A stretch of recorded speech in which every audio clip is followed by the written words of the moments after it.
now that we had the huge document dump for the Epstein files, I mean, it was like a ton of files all at once. You would expect that it would be like the main talking point for Democrats in the mainstream media, wall-to-wall coverage, considering they spent like the majority of 2025. Now, not the years of Joe Biden. In the years of Joe Biden, nobody wanted the release of the Epstein files. Nobody called for it. But all of a sudden, they care about the victims when President Trump gets elected. They care about the victims only in 2025. And so now they realized that with the release of these documents, that President Trump isn't actually in them. He's not actually there's no evidence to support any of the claims that they have been making for all of this time.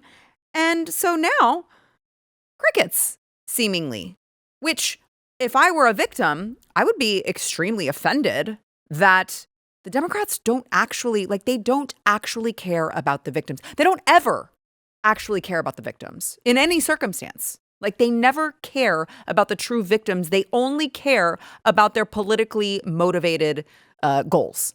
That's all they care about. So the victims actually are asking the DOJ to take the files down. They want the files offline. Here's a headline from ABC News. Epstein victims' lawyers ask court to order DOJ to take down Epstein files website. The lawyers represent more than 200 alleged Epstein victims. Now, remember, the release of all of these files, millions of pages of files, was done so rushed. And, obviously, things have been missed because the Democrats have been pushing and pushing and pushing the Republicans. Well, what are you scared of?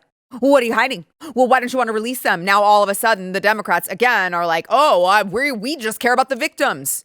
If you care about the victims, you'll release the documents and you'll do so now.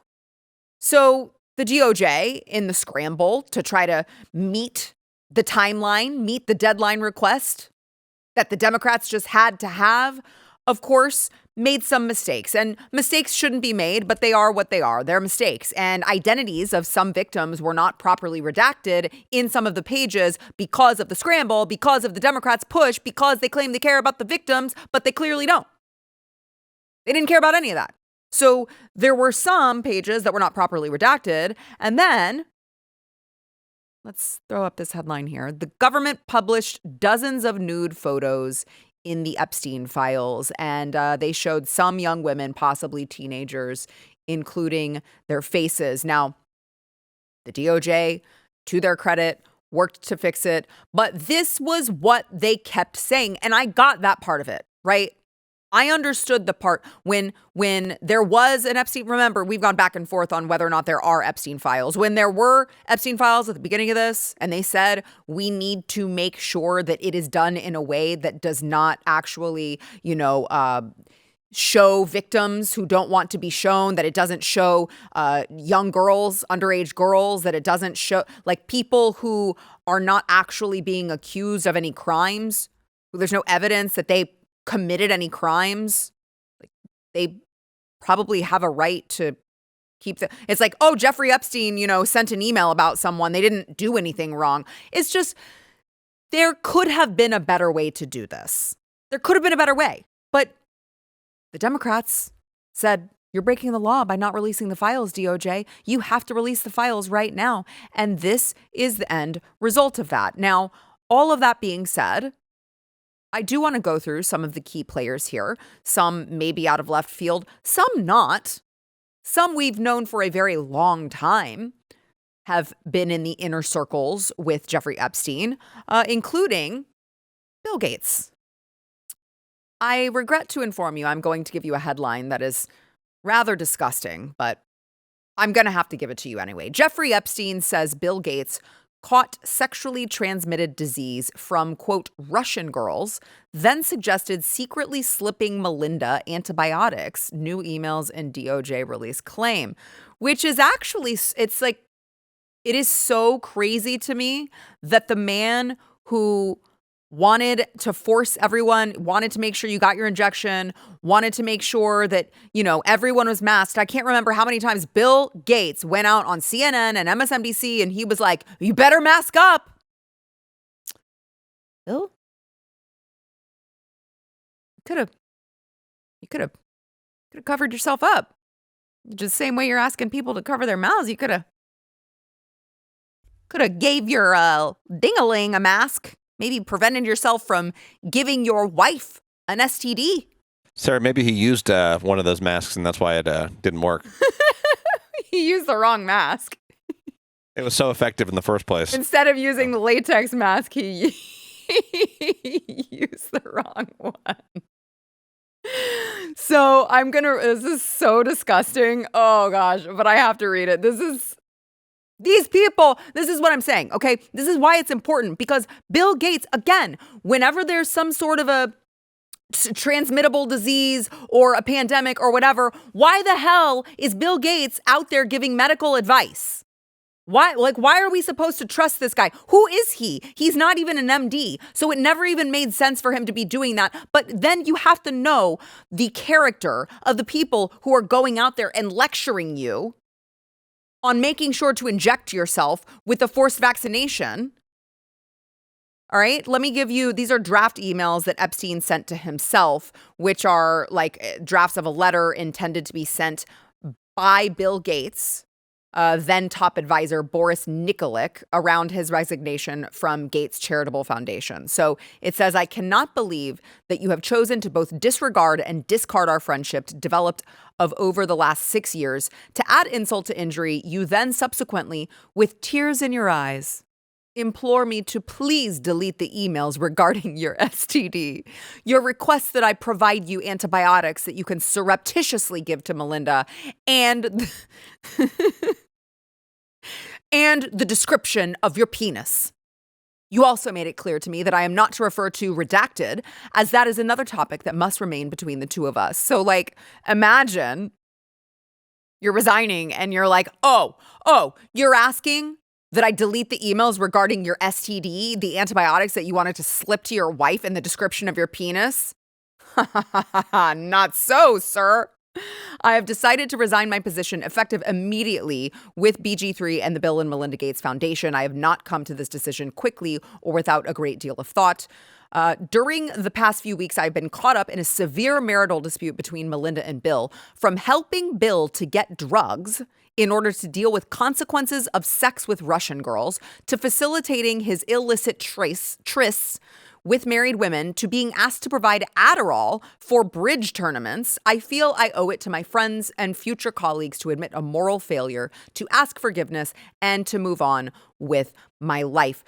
By the way, you'll notice a reoccurring theme. Jeffrey Epstein, in all of his back and forth, he can't type. So I don't even know, how do you become that rich and you don't even have basic grammar skills? I don't even know. I have some questions.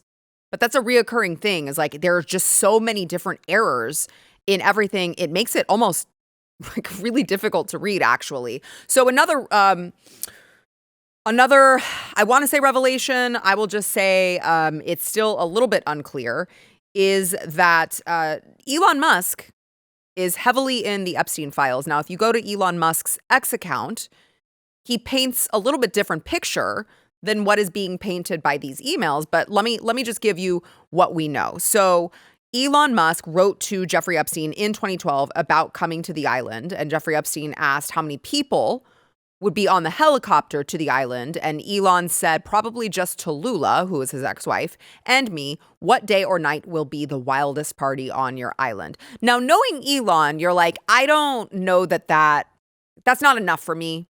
This guy, I'm pretty sure, dabbles in a lot of drugs, which, by the way, kids, don't do drugs. I'm not advocating that behavior. I'm just saying, I'm going to need more than that before I call Elon Musk a pedophile. I'm just going to need more than that. So that is still unclear. Also, Elon will say on X that They were trying to beg him to come to the island, and they tried to name drop Reid Hoffman as a guy who was going to be at the island to try to convince Elon Musk to go to the island. And Elon says, yeah, that was actually the thing that convinced me not to go to the island because I don't like Reid Hoffman. So there's a lot of back and forth. But one thing I will give Elon credit for is that he has been, as he points out, he has been one of the strongest voices for the release of the files. You'd have to believe he wouldn't be doing that if he knew that he had done wrong. So that one still is unclear, but a bunch of other names popping up that you may or may not be surprised to hear. Prince Andrew and Fergie, Richard Branson, who was very, very friendly with Jeffrey Epstein, and random curveball, the new wellness expert for CBS, Peter Attia, who is apparently now going to be fired days after he was hired over the Jeffrey Epstein emails. He appeared 1,741 times in the files and was besties, I guess, with Jeffrey Epstein. So, I mean, you're seeing a trend here. You're seeing a trend. I'm about to show you a trend of Democrats being involved with Jeffrey Epstein. Recall, Stacey Plaskett, Representative Stacey Plaskett, was busted texting with Jeffrey Epstein. And it was so bad that I believe it was the Washington Post who dropped this story that they had synced up the text messages with Jeffrey Epstein to a congressional hearing that Stacey Plaskett was in. And they actually synced up where she was texting with him back and forth and showed us the conversation. And she was like, I was just texting with a constituent. He's in my district, and I was just, I'm the Virgin Islands gal. I was just hearing what my constituents wanted me to do. Oh, that's interesting because there's an email from Epstein's former executive assistant, Leslie Groff, in 2014. Hello, Stacey, just circling back. Will you be able to meet with Jeffrey on his island Monday, August 18th at 11 a.m.? Stacey Plaskett responds, sorry, I thought I responded. Yes, I will be available. Please share detail on time and transportation to Jeffrey. Now, remember, we're supposed to throw the book at someone if they've ever spoken to Jeffrey Epstein in his life, in their lives. You are supposed to throw the book at them. You're supposed to call them a pedophile. I mean, I've been reliably informed by all of the people in my mentions on X particularly. Anytime I literally say anything, I get a response that I'm a pedo protector. Now, there's a lot of heavy lifting to figure out what they mean. So let me do the work for you, okay?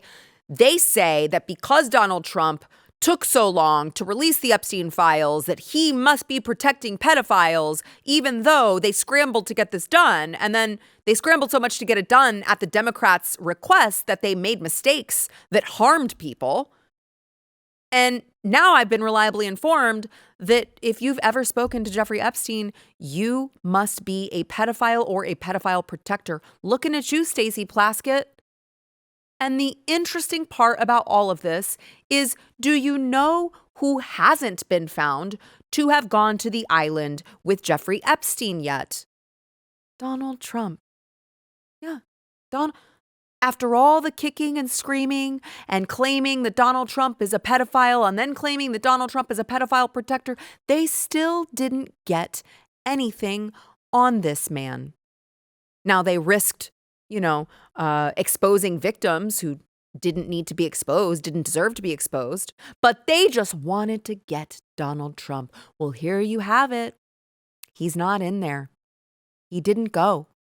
And you still, be that as it may, have the left that is still trying to, they just can't let it go. They couldn't remember back in, 2016 vibes with the tax returns. It was all about the tax returns. And then it was about Russia. And then it was about the grabber by the hoo-ha. And then it was about, they've tried that comment, probably the worst thing he's ever done in his life, because everything else that they find, the dude's squeaky clean. He's so clean that they had to make up 96 indictments. And they had to jump through hoops in order to even do that because they couldn't find anything wrong about this guy. He doesn't drink. He doesn't smoke. And the left can't handle it. So they just keep making things up, and they want to try to make the whole Epstein thing about Donald Trump. That is a Grammy that every artist wants. almost as much as Trump wants Greenland. Which makes sense. I mean, because Epstein's island is gone, he needs a new one to hang out with Bill Clinton. So, I told you it's my last year. What are you going to do about it? He's like, oh, maybe if I throw Bill Clinton in there, because we already know Bill Clinton was on Epstein Island, then everyone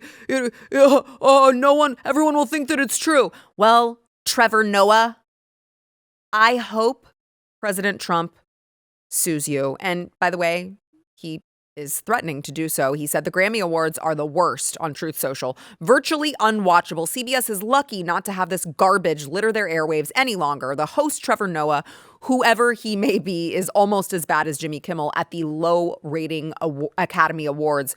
Noah said incorrectly about me that Donald Trump and Bill Clinton spent time on Epstein Island. Wrong. I can't speak for Bill. Really? I can't speak for Bill, but I have never been to Epstein Island, nor anywhere close, and until tonight's false and defamatory statement, have never been accused of being there, not even by the fake news media. Noah, a total loser, better get his facts straight and get them straight fast. It looks like I'll be sending my lawyers to sue this poor, pathetic, talentless dope of an MC and suing him for plenty of money. Ask little George Slopadopoulous and others how that all worked out. Also, ask CBS. Get ready, Noah. I'm going to have some fun with you. President DJT. And he should sue the hell out of all of these people. Sue the hell. They have no shame. You can't shame them. They have no shame. You can't convince them that they're wrong because they're too damn retarded. But what you can do is threaten to bankrupt them. And these people care about money so much that may be the only thing that stops them. And you know what? If that's the case, that's fine. Let me give you a couple just curious other emails in the release of these Epstein files. 2018, there was an email that Steve Bannon forwarded to him, an article on Alex Acosta, and Epstein responded, "Do you know Bill Barr, CIA?" Now, Vicky Ward didn't report the claim that Alex Acosta was told to back off Epstein because he belonged to intelligence until July 2019. Is Bill Barr CIA? I'd like to know more about that. Also, we found out Epstein might have had a secret son. Does Jeffrey Epstein have a secret son? Sarah Ferguson congratulated the pedophile on birth of baby boy. Newly released emails reveal. So that would be the only known child that Jeffrey Epstein has. By the way, there's speculation on the internet. They're like putting pictures together and they're like, is his son Zohran Mamdani, which is just absolutely hilarious to me. But I will also say, just going to give a brief mention to this. I might do a deep dive at some point. But for now, I will just say there are a lot of mentions of pizza and going to go get pizza and leaving the island to get pizza and come back. And there are a lot of weird code words in there that I'm still putting together all of these pieces. And I'd like to put them all together because I don't think it was that Jeffrey Epstein really loved pizza as much as those emails claim. I think we all know what the code is. And obviously with the document dump, it's going to take a while to put all of these pieces together. One thing is clear, he was a really bad guy. And I don't think that it makes I don't think it makes it less likely that he was working with Mossad to get compromising info on high-ranking, important people in this country. I just think it makes it more likely.